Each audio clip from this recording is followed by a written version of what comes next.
não parar, não precipitar e não retroceder. Então dizer para esse cara, sabe quando nós vamos parar? Nunca.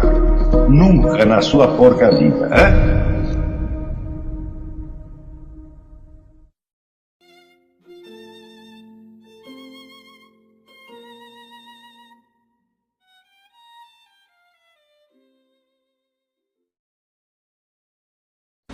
Eu entendi que a história do esquecimento é tão importante quanto a história do conhecimento. E quando comecei a estudar as coisas por esse lado, eu observei, por exemplo, como certos debates, eles perdem de vista o seu objeto com uma facilidade impressionante. E daí viram uma tempestade de besteira que não acaba mais. Por exemplo, eu me interessei muito por astrologia e acompanhei o imenso debate astrológico do século XX. As pessoas que falam a respeito nunca leram nada desse debate. Sabe que é zero. Então não tem ideia da complexidade do debate e do alto nível das pessoas que se meteram com isso. Né? Acham assim que, sei lá, a astrologia é negócio da Zora Ionara e outros tipos. Como é que chama aquele que falava Ligue Já? Como é o nome do Ligue Já? Do Walter Mercado, etc. Eles acham isso, meu Deus do céu. Bom, daí eu notei que em todo o debate astrológico do século XX, que era riquíssimo, de alto nível, etc., ninguém tinha notado a diferença entre o que é o problema das influências astrais em si mesmas e o que é o problema da técnica astrológica. Essa pessoa pergunta, a astrologia funciona? Eu falo, essa pergunta vem em segundo lugar.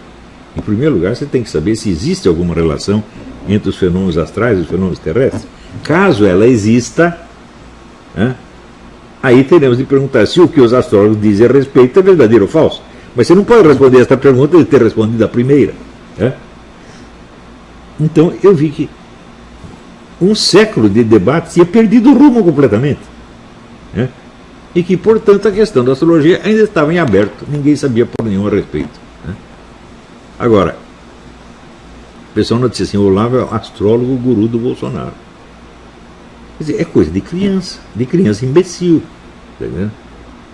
Mas todos eles fazem isso o tempo todo. O Olavo está usando a astrologia para criar fanáticos, etc. Meu Deus do céu, isso é uma coisa de tão baixo nível que não dá para discutir.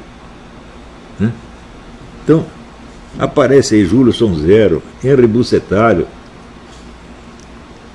falando besteira, assim, que no fundo ninguém liga, mas o pessoal usa uma ou outra expressão, só para fazer difamação, só para isso. Quer dizer, não há um debate sério a respeito das ideias do Olavo de Carvalho. Por quê? Porque não há pessoas qualificadas para isso.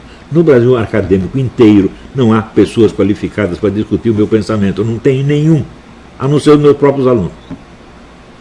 Isso é uma situação situação intelectual tão escandalosa, que os autores da situação, os criadores da situação, eles se envergonham de si mesmos e tentam se esconder. Então não vão entrar na discussão comigo de jeito nenhum, vão apenas xingar, vão combater um Olavo imaginário que eles mesmos criaram e que está à altura do entendimento deles. Gente, isto é a miséria do Brasil. E isto é mais importante para o destino do Brasil do que toda a política econômica, política agrícola, política bancária, previdenciária. O pessoal não entende. O pessoal tem do Brasil, da história do Brasil, uma concepção meramente administrativa, meu Deus do céu. Não passa de administrativa e contábil. Eles acham que o país realmente se faz com essas coisas, Não é um negócio fantástico?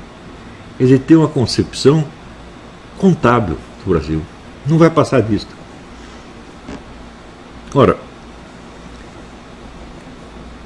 não tem nenhum país no mundo cuja discussão interna seja de nível tão baixo.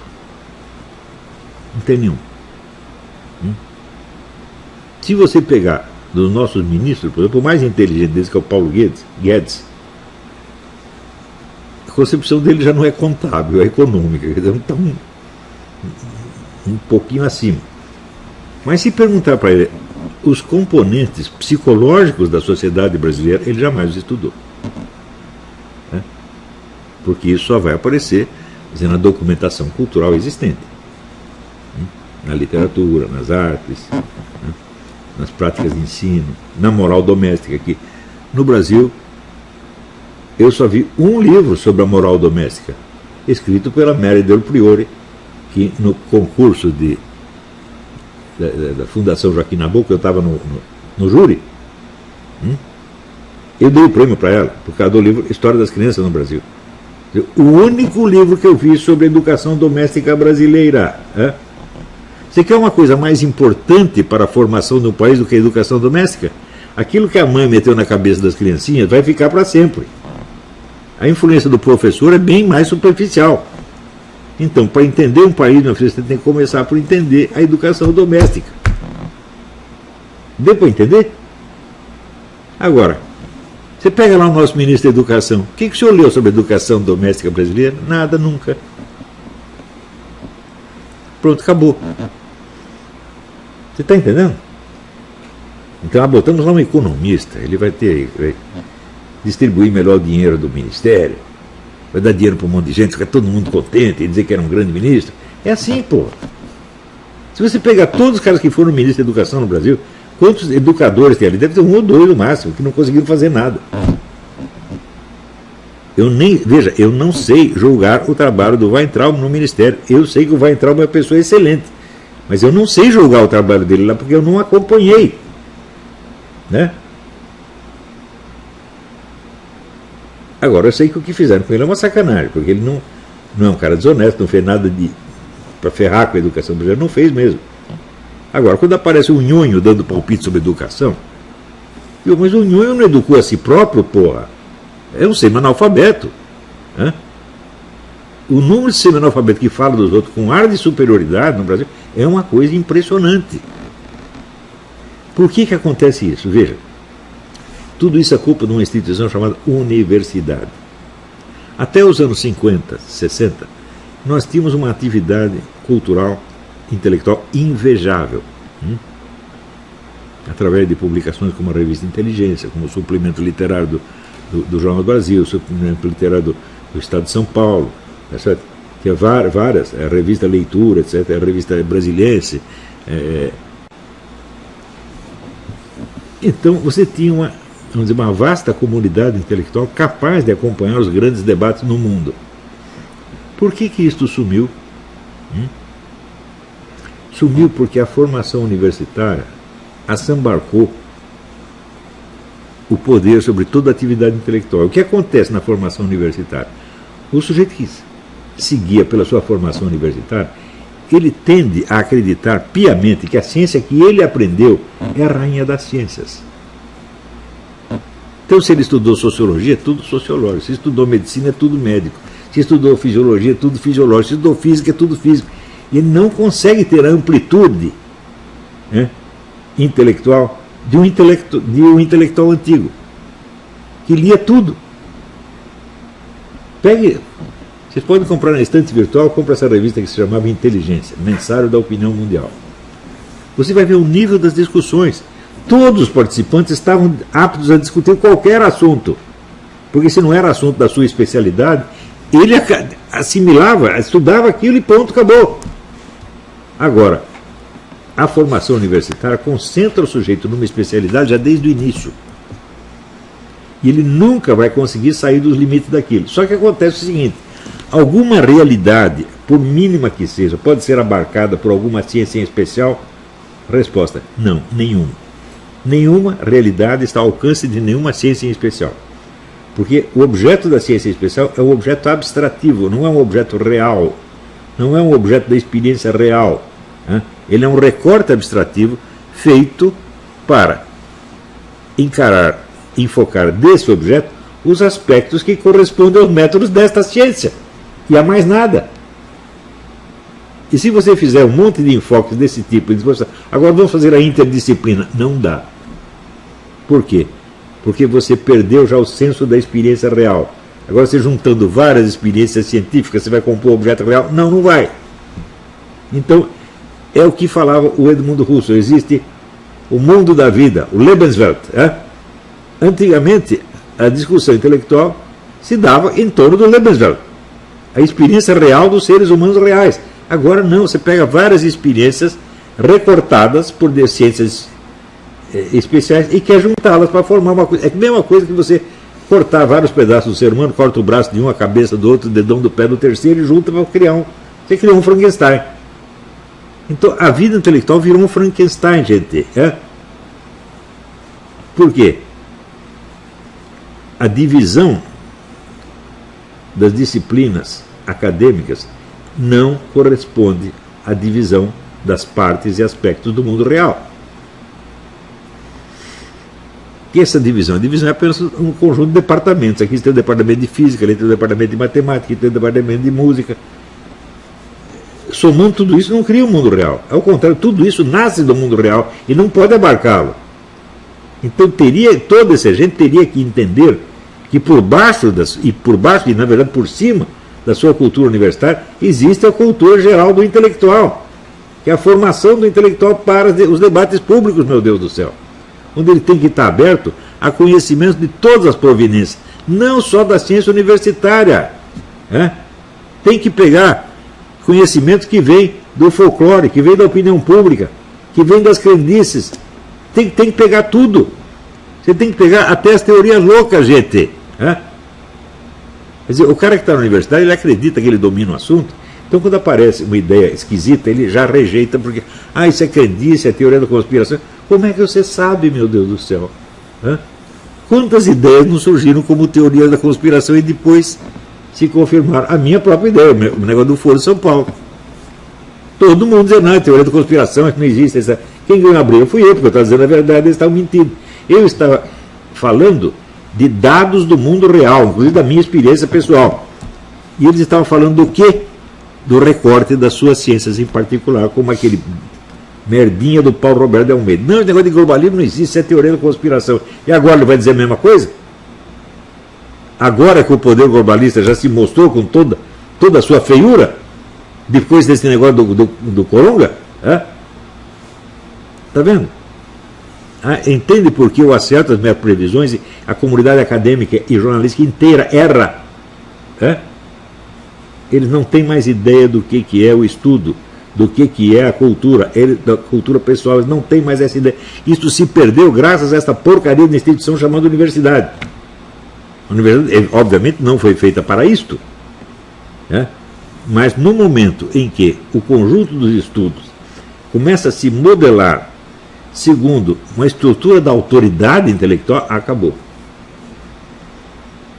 A cultura só pode ir para dentro onde não há autoridade intelectual. Onde a autoridade intelectual é simplesmente a respeitabilidade de um indivíduo, não a sentença baixada por uma comunidade, meu Deus do céu.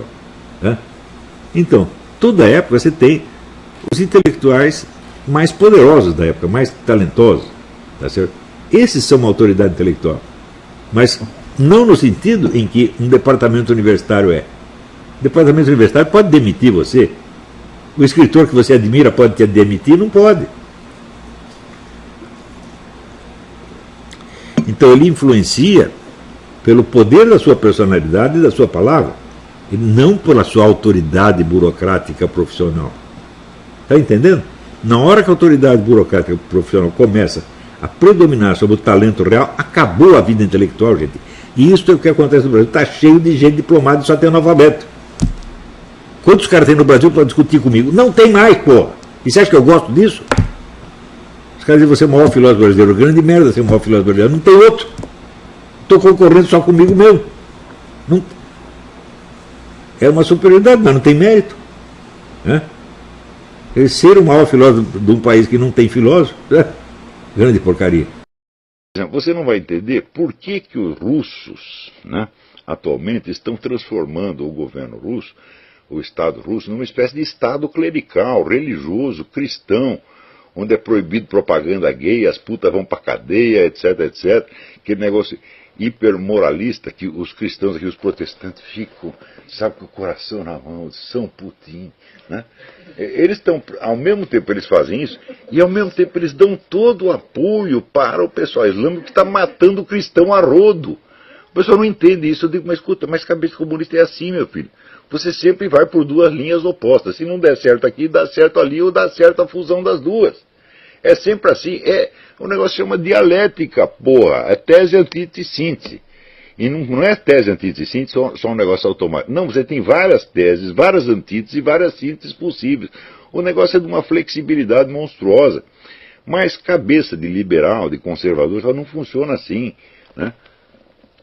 Esse pessoal aqui, eles são tão burrinhos que eles acham que os princípios que funcionam na natureza, porque a natureza não tem dialética, a natureza é...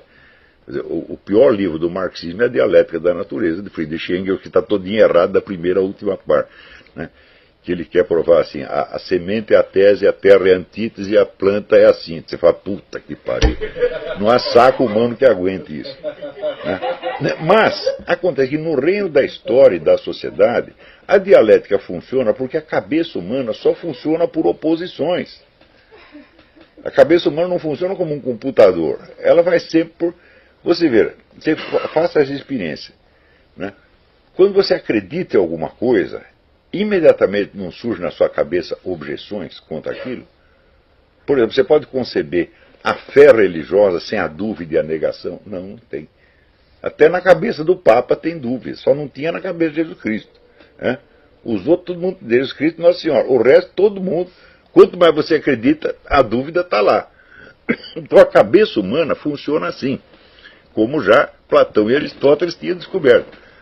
Então, no reino da sociedade, da cultura e da política, as coisas não funcionam logicamente, funcionam dialeticamente. Ou seja, às vezes é de uma maneira absurda, mas tem a lógica do absurdo. E isso aí é uma coisa que na cabeça de liberais de formação analítico-positivista não entra de jeito nenhum. Eles acham que como a proposta do outro é ilógica, ela não vai pegar. Eu digo, meu Deus do céu, loucura pega, porra! Vocês não entenderam? Quer dizer, o cara vai ganhar não é porque ele está com uma lógica perfeita, científica, não, ele vai ganhar porque ele é louco e a loucura dele infunde nos outros. Esse é o truque. Você pega assim, uma família, né? Quem é o cara que tem mais poder na família? Eu digo, o mais louco, né?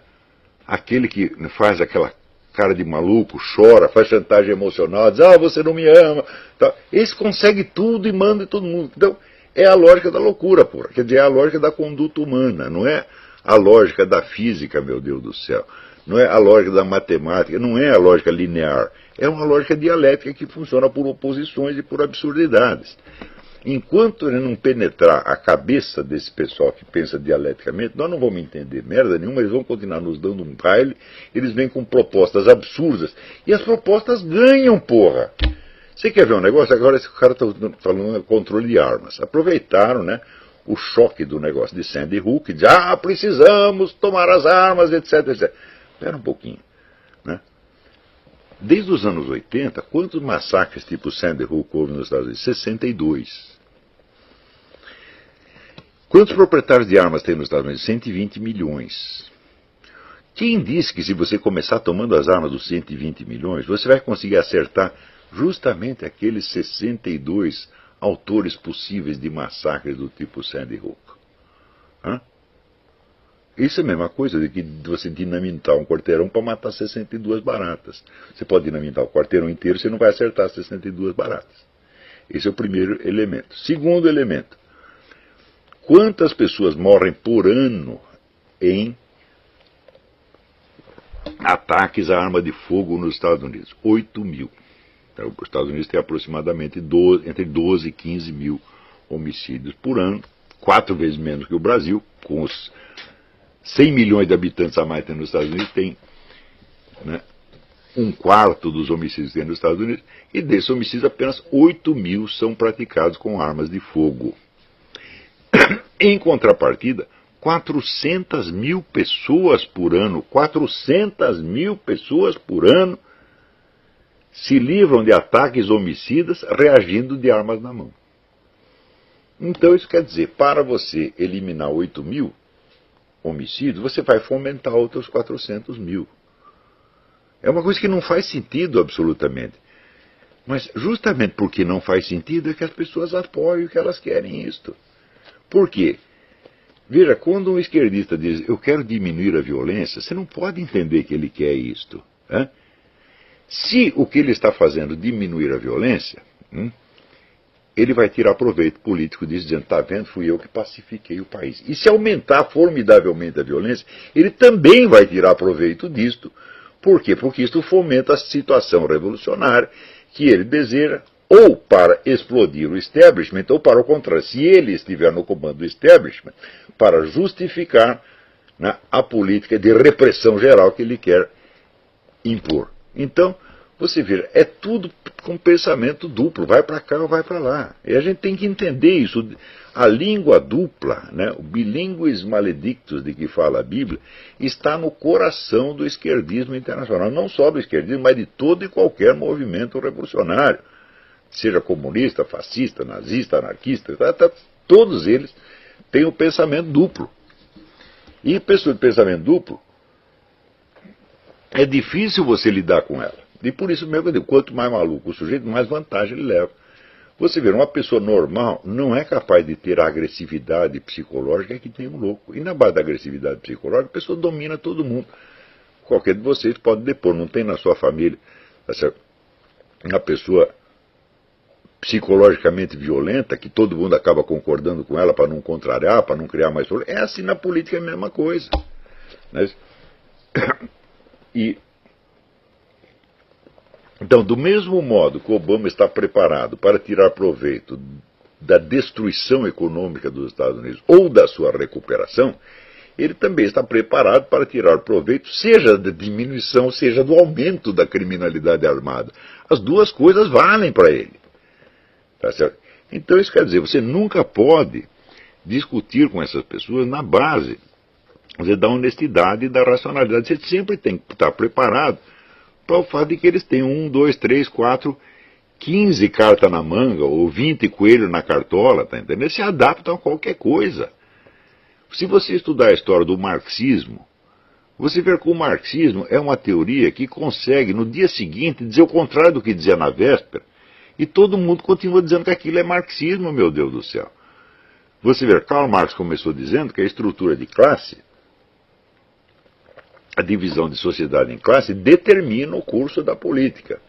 Passados 140 anos, os teóricos marxistas atuais já dizem que a propaganda revolucionária cria a classe que vai apoiá-la. Isso é exatamente o contrário. Eu digo, mas isso ainda é marxismo? É. Então, é uma teoria que ela pode dizer A e o contrário de A, e ela não perde a sua identidade. Se você estudou a história do marxismo e percebe isso, então imediatamente você tem a chave explicativa de toda a conduta desse pessoal. É a conduta propositadamente ambígua e escorregadia, de modo a tirar proveito de todas as possibilidades. Isso quer dizer que nenhuma política que eles proponham nunca expressa o que eles realmente desejam. Isso não quer dizer que eles não a desejem. Não é assim um negócio mecânico. Eles estão propondo A porque eles querem o contrário de A. Não. Eles estão propondo A porque eles querem A ou o contrário de A, ou uma terceira alternativa ou uma quarta. A única linha de coerência que existe é o seguinte: eles sempre estarão por cima. Aconteça o que acontecer. E eles têm essa técnica de tirar proveito de todas as alternativas.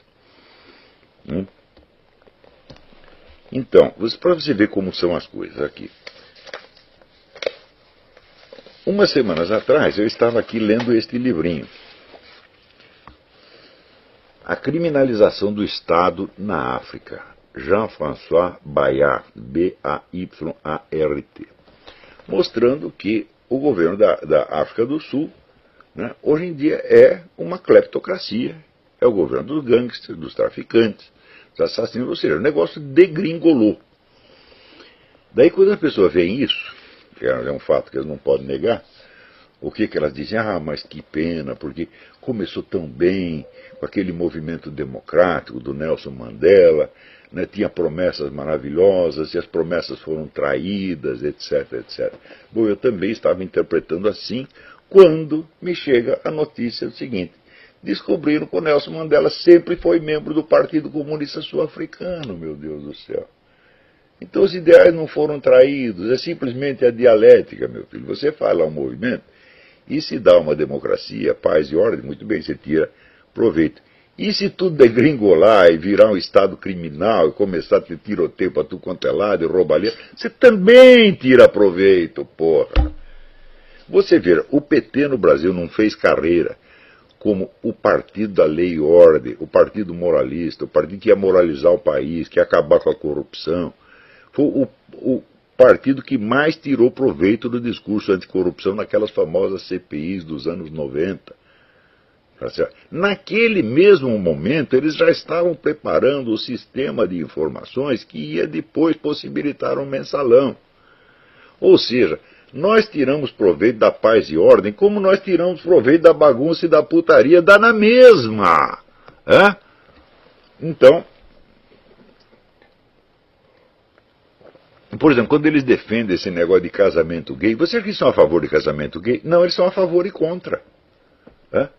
Enquanto você pode usar essa porcaria para fazer dos gays massa de manobra, você apoia. Amanhã depois precisa vender os gays? Vende, uai. Tem um sujeito, o Rui Falcão, ele virou presidente do PT nesta base, faz tempo isso aí, é? Não tempo porque essa política gay não era tão bem vista assim. O que ele fez? Ele botou lá no programa do PT o apoio ao casamento gay, outras reivindicações gays. Imediatamente, a Arquidiocese de São Paulo protestou e chiou. A Arquidiocese era um ponto de apoio importante para o PT. Daí o Lula ouviu falar aquilo, ficou aterrorizado, foi correndo para São Paulo, disse, pô, mas gay, O Rui Falcão falou, é muito simples, você me põe na presidência do partido, eu tiro as reivindicações gays. E foi acredito acontecer. De repente, um cara absolutamente desconhecido, que é o Rui Falcão, eu conheci o Rui Falcão e a mãe dele conheceu ele. Mas ninguém conhecia ele. É? De repente, o ilustre desconhecido dá um baile no Lula e vira presidente do partido. É assim que se faz.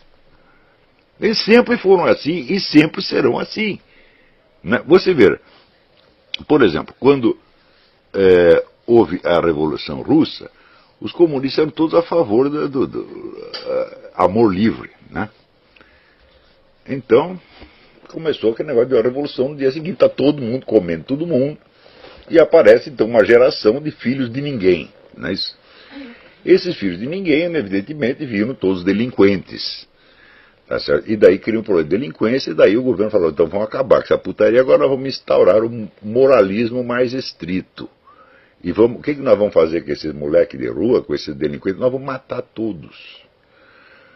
Mataram todos. Então, num primeiro momento, tiraram proveito da política do amor livre. No momento seguinte, tiraram proveito exatamente do contrário.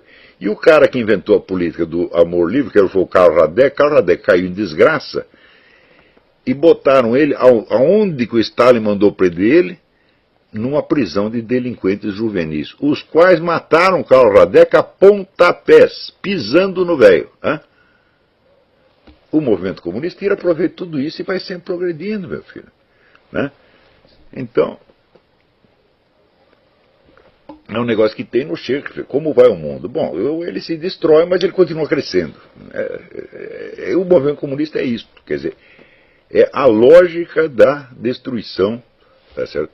E a lógica do absurdo. Né? E aí, pessoal, tranquilo? Então, se inscreva no canal, compartilhe, comente, ajude nosso canal. Os links estão na descrição do vídeo. Você pode participar pelo Apoie-se, pela vaquinha. Qualquer forma de ajuda será muito bem-vinda. Pode curtir, comentar e compartilhar também para ajudar nosso canal. Quem quiser seguir a gente nas redes sociais, estão todas aí na descrição do vídeo. Muito obrigado, sempre com Deus, pátria, família e liberdade. Tamo junto, forte abraço.